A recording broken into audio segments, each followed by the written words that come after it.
Hi, magandang araw po ulit sa inyo. Ngayon po for our second reading of the day. Tingnan naman po natin kung ano po ang makikita natin for second reading of the day. Ayan. I hope na napanood nyo na po yung first, second, and third reading bago po kayo tumawid sa reading of the day ng second reading of the day natin. Ayan. Okay. Balasahin lang po natin maigi para alam nyo po na ito ay binalasa natin.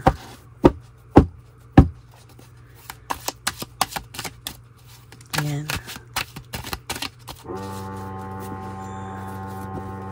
Pasensya na po kayo sa ingay, no? May ginagawa po sa kabilang bahay. May nagbabarena po sa kapitbahay.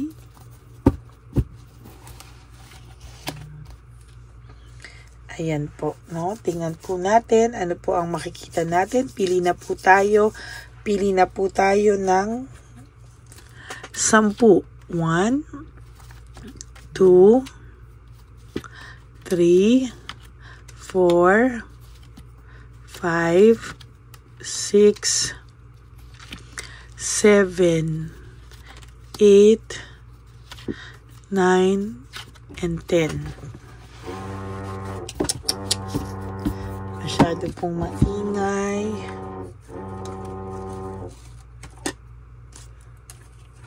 Okay.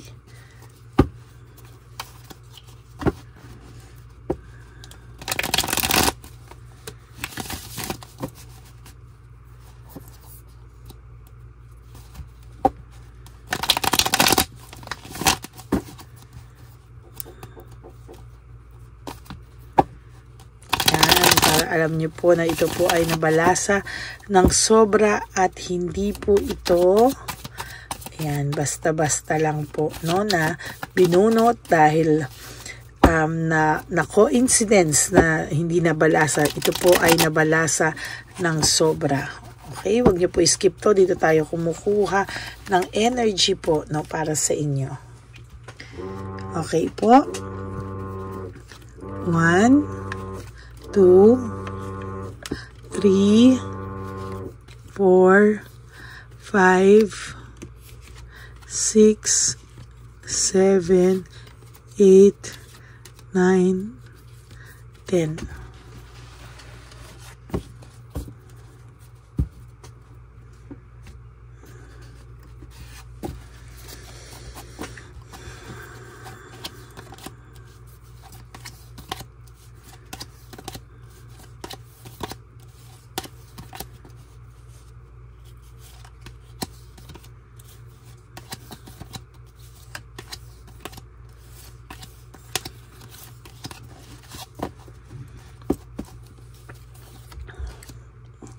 Moving on, leaving behind. At ito pong taong to ay umalis, pinili niya po ang iba. Nag-move on po siya sa buhay niya, iniwanan niya po lahat ng magagandang nangyari sa inyo. And so far sa nakikita ko po ngayon, hindi niya po alam kung ano po ang naghihintay sa kanya, no? Sa totoo lang po, ginawa niya po lahat. Naggalit-galitan siya sa iyo, nagalit siya sa iyo, and somehow ikaw pa po yung napalabas niya na may kasalanan, napalabas niyang ng hindi maganda, no, na distraction, no. Nagkaroon din po siya ng lack of rewards, marami pong nangyari sa kanya at sa iyo niya po lahat sinisi, no. Sa totoo lang po, itong taong to mayabang, nagyabang siya, naggalit-galitan siya, pero sa loob niya po, malambot po itong taong to. At sa loob po, alam niya po na hindi ikaw ang may kasalanan, no?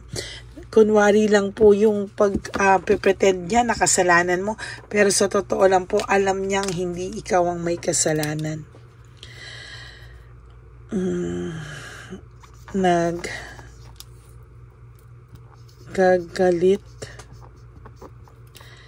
Galitan lang siya. Pero deep inside,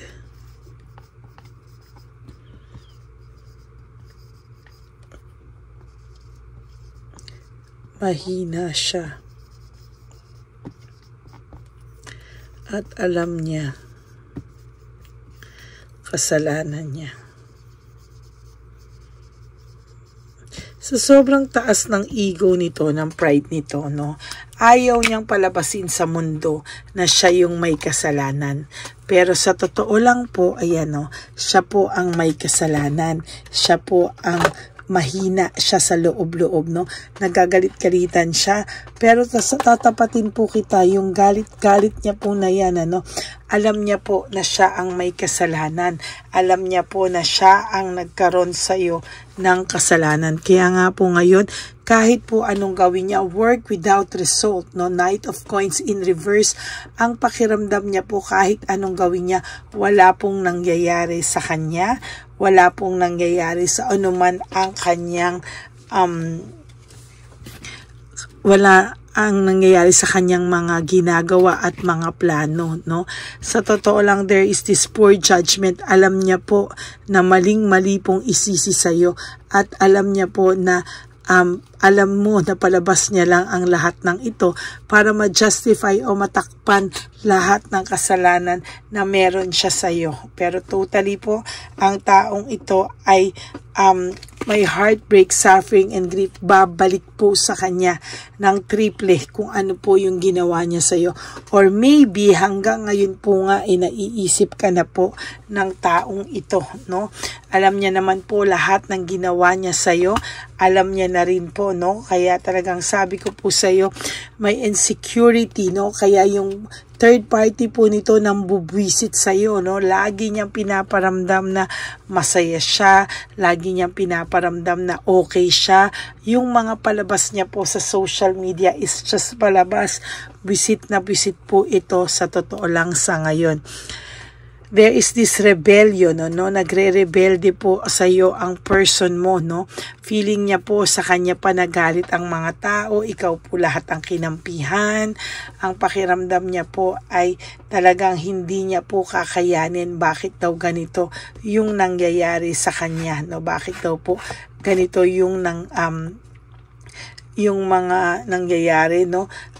Parang pabalik sa kanya, yung karma is palapit ng palapit sa kanya, no? At meron po siyang lack of initiative. Wala siyang ginagawa to reach out to you. Wala siyang ginagawa para magkaayos kayo. Why? Kasi nga po mayabang siya na sinasabi niya na meron siyang third party, no? Na parang pinaparamdam niya sa'yo na wala kang kwenta. Pinaparamdam niya sa'yo na okay siya, na walang-wala ka sa third party, no? Pero the truth is confused po ito and no right choice, no?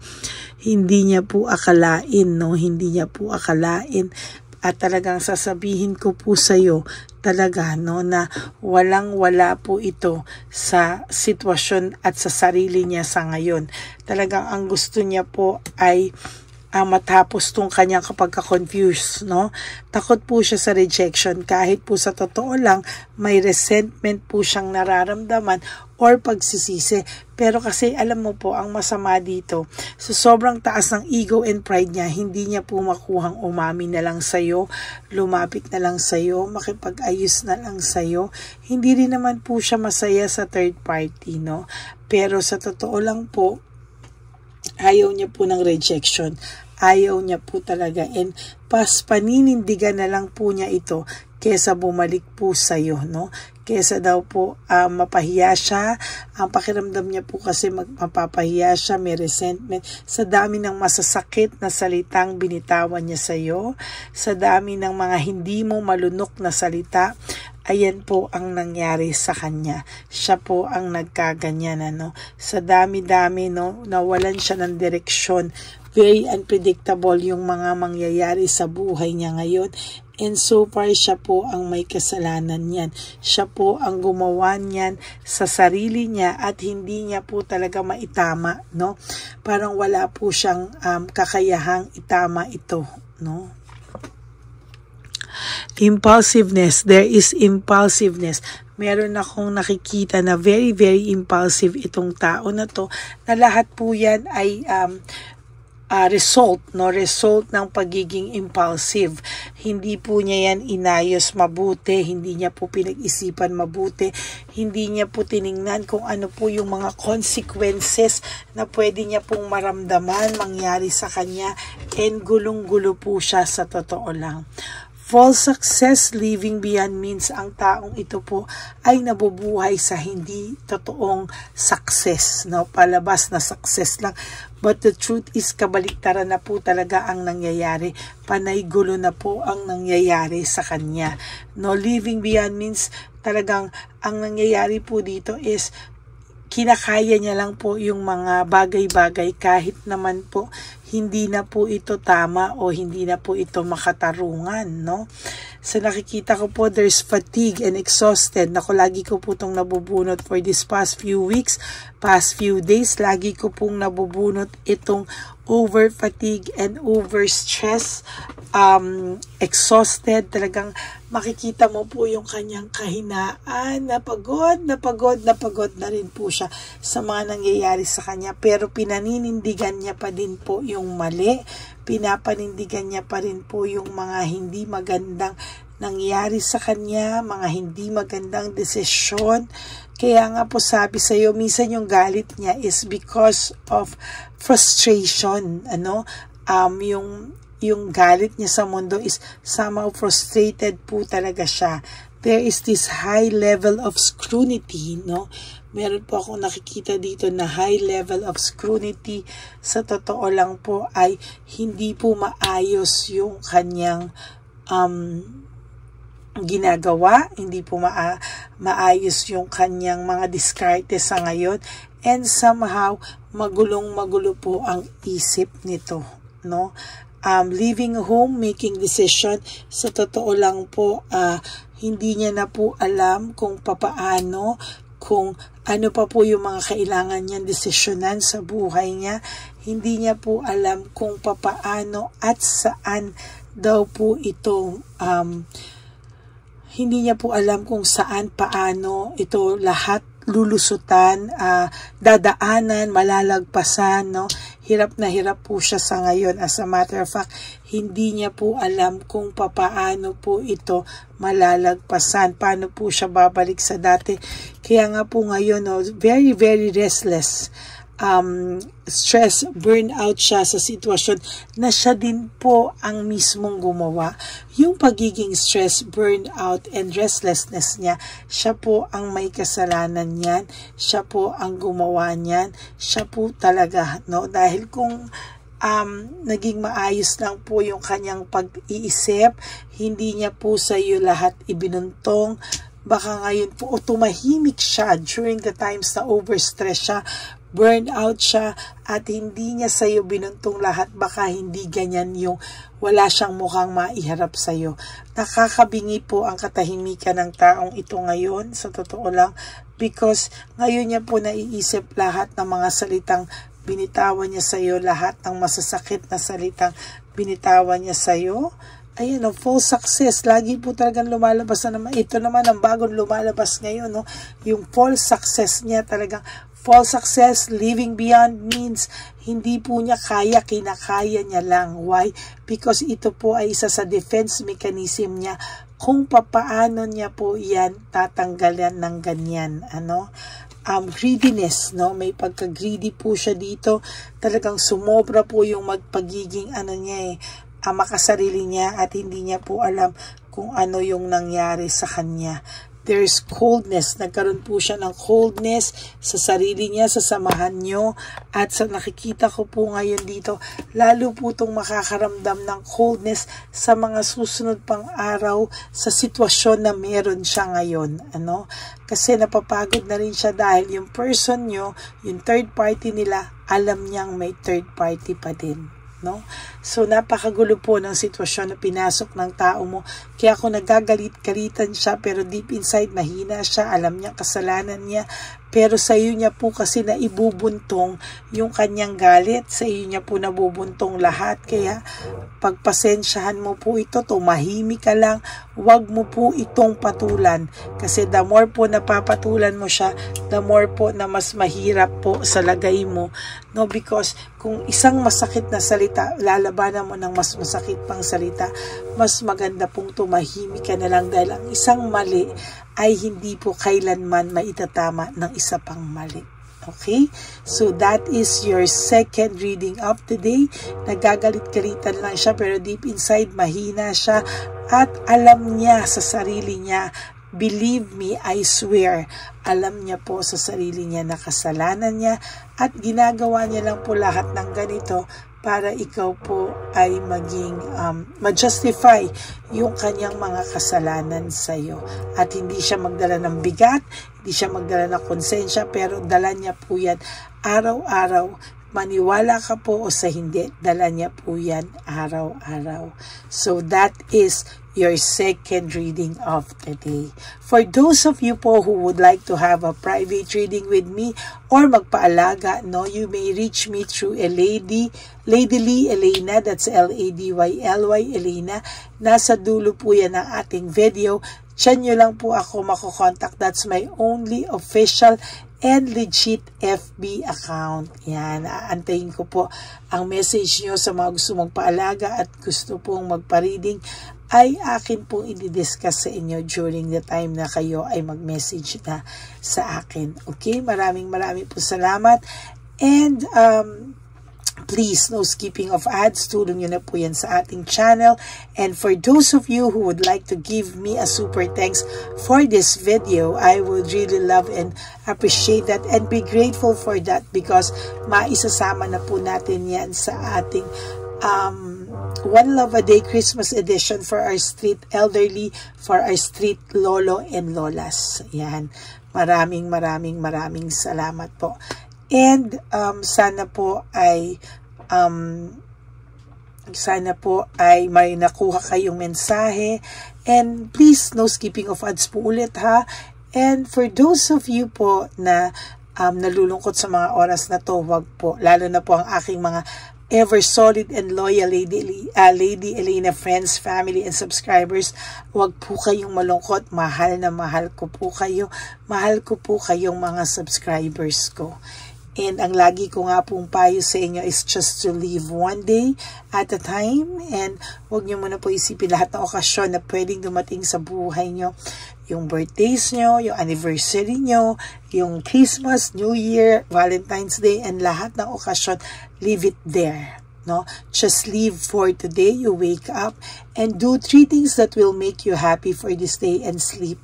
Iwasan nyo po ang mag-isip. And also, isipin nyo po that life is too short. Don't make it shorter by stressing yourself from all the pains and the heartaches na binigay sa inyo ng kahapon. Just surrender everything to the divine universe and just let go and let God write your life and love story. I will be back for another set of reading. Huwag po kayong malulungkot. Ako po ay magbabalik. Okay? God bless you all, and I will be back for another set for our third reading. I hope na napanood nyo na po lahat ng readings prior to this one. Lalo na po yung readings ko na situation 1, 2, 3, 4, 5. Sana po ay napanood nyo na po yan. Sa mga hindi pa po nakakapanood, no, yan po ay parang teleserye sa isang araw. No, nung isang araw, sunod-sunod po yan para may episode 1, 2, 3, 4, 5. Sana po napanood nyo po lahat yan. Okay? So maraming salamat po sa inyong lahat. God bless you all, and please help me reach 20,000 subscribers. As of the moment, we are 14,000 plus subscribers. No, 6,000 subscribers to go. Tapos nasa 20,000 na po tayo para malapit-lapot na po tayong pumunta sa 100,000 sa ating silver, no? And for those of you po na hindi nakakakita ng ating mga videos, mag-subscribe po kayo and please hit the bell button para po alam nyo po at updated kayo sa mga latest na videos na ilalabas natin. Okay? God bless you everyone. I will be back for another set of reading for your third and final reading. I will be back later at wag po kayong malulungkot. Babalik po ako. Pipilitin ko pong makapagbigay ng third and final reading for today para po yan sa inyong lahat, sa aking mga solid and loyal Lady Elena friends, family, and subscribers. Okay? God bless you, everyone. I love you all from the bottom of my heart, and I will all see you again on my next reading. Bye!